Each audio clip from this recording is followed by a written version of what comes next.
है वो आपको समझना चाहिए, उसको आपने एनालाइज करना चाहिए ताकि आप सही तरीके से स्ट्रेटजीज चूज कर सकते हैं। मतलब you should know who all are the competitors, you should know what are the strengths of those competitors, उनके वीकनेसेस क्या है, उनके करंट सक्सेसफुल स्ट्रेटजीज क्या है। फिर अगर मैं उन सब कॉम्पिटिटर्स को अच्छे से एनालाइज करूंगा तो मुझे पता चलेगा ना मार्केट में गैप किधर है, ऐसा एरिया जो शायद मार्केट में कॉम्पिटिटर भी फोकस नहीं कर पा रहा है। मतलब I may be able to identify a niche.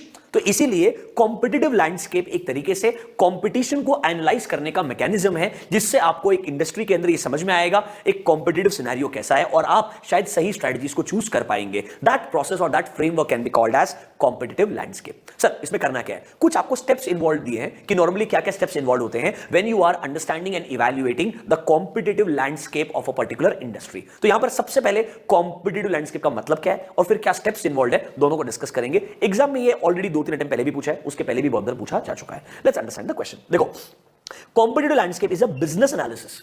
Mark करना, ये कॉम्पिटिटिव लैंडस्केप एक बिजनेस एनालिसिस है। बच्चा सबसे पहले गलती क्या करता है मालूम है क्या? Competitive landscape is identifying the competitor. तुम कॉम्पिटिटिव लैंडस्केप वर्ड को डिफाइन नहीं कर रहे हो। हाँ, identifying the competitor is one step, but remember the main concept is analysing the competition. And उसका एनालिसिस शुरू कैसे करोगे? क्या होता है बेटा, आप जब सेंटेंसेस लिखते हो ना, वो कभी कभी बिल्कुल सेंसिबल होते ही नहीं है, क्योंकि आप क्या कर रहे हो, दो हेडिंग्स को मर्ज कर रहे हो, बट वो लॉजिकल है क्या, ये आपने सोचना चाहिए। तो सर ये बिजनेस एनालिसिस है जिसके अंदर हम फॉलोइंग स्टेप्स अप्लाई करेंगे। क्या क्या स्टेप्स लगाएंगे, जरा नीचे आओ। But before we go there, एक सेंटेंस को मार्क करना। An in depth investigation and analysis of firms competition will allow them to assess the competitors strengths and weaknesses in market place, ताकि आप लोग सही स्ट्रेटजीज को चूज कर पाओगे और इंप्लीमेंट कर पाओगे। डोंट यू थिंक मैंने आपको ये तो बोला था कि sir this is nothing but analysis, जहां पर आप अपने कॉम्पिटिटर्स का स्ट्रेंथ्स एंड वीकनेस ढूंढोगे ताकि इन दोनों के बेसिस के ऊपर सही स्ट्रेटजी को चूज कर पाओगे। स्ट्रेटजी चॉइस सही होगा आपका और उसके बाद में आप कॉम्पिटिटिव एडवांटेज अचीव कर पाओगे। यही पर्पस के लिए आपको कॉम्पिटिटिव लैंडस्केप पढ़ाया जा रहा है। रादर एक बात सुनो, कोई भी एनालिसिस सिंपल होता है। एनालिसिस मतलब understanding the situation then making the right choice. यहां पर क्या सिचुएशन समझना है कि भाई हमारे पास कॉम्पिटिटर्स जो है मार्केट में, उनके स्ट्रेंथ्स क्या है, वीकनेसेस क्या है, अकॉर्डिंगली मेरे को समझेगा मेरे लिए सही स्ट्रेटजी क्या होगी ताकि मैं कॉम्पिटिटिव एडवांटेज को अचीव कर पाऊं in comparison to my competitors. So what are the steps involve? तो आप अगर एग्जाम में लिखेंगे ये क्वेश्चन तो पहले competitive landscape is a business analysis. And इसका फायदा क्या है सर? ऐसा इन डेप्थ एनालिसिस या इन्वेस्टिगेशन करने से हमें पता चलेगा कि हमारे कॉम्पिटिटर्स के स्ट्रेंथ्स एंड वीकनेसेस क्या है, ताकि हम सही स्ट्रेटजीज को चूज करके इंप्लीमेंट कर पाएंगे। That is your point number C. ये आपका इंट्रोडक्शन होगा कॉम्पिटिटिव लैंडस्केप का, और फिर आएगा स्टेप्स इन्वॉल्व। नीचे आओ, steps to understand the competitive landscape. सबसे पहला पॉइंट क्या बोलता है? Identifying the competitor. मतलब सर कौन कौन से कॉम्पिटिटर्स एग्जिस्ट करते हैं इस इंडस्ट्री में, उनके नाम क्या है, हु आर द कॉम्पिटिटर्स, उनके मार्केट शेयर क्या है, बेसिक अंडरस्टैंडिंग मिलना चाहिए। दूसरा चीज, अंडरस्टैंड द कॉम्पिटिटर। वो क्या प्रोडक्ट्स एंड सर्विसेज प्रोवाइड करते हैं इन जनरल। देखो what are their products and services.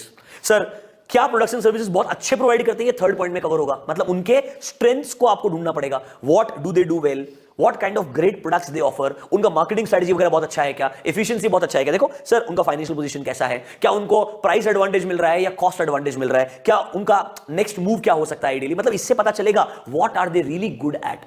Number 1 was identify the competitor.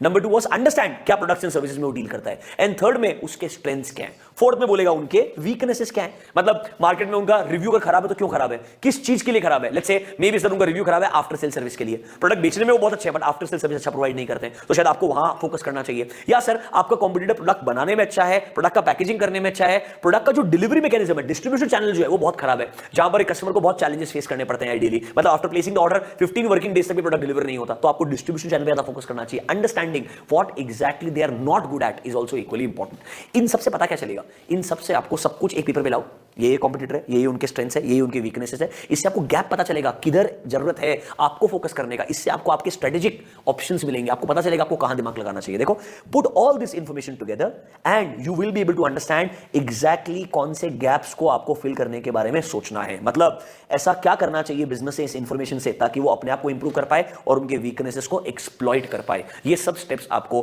Competitive analysis करने में हेल्प करते हैं। स्पेंड 2 मिनट्स आराम से रीड करो, एक बार इतना अच्छे से रीड करो, अगर एग्जाम में आया तो कॉम्पिटिटिव लैंडस्केप डिफाइन कर पाओ और 5 स्टेप्स को लिख पाओ। ऐसे 5 मार्क के लिए क्वेश्चन पूछे जाते हैं।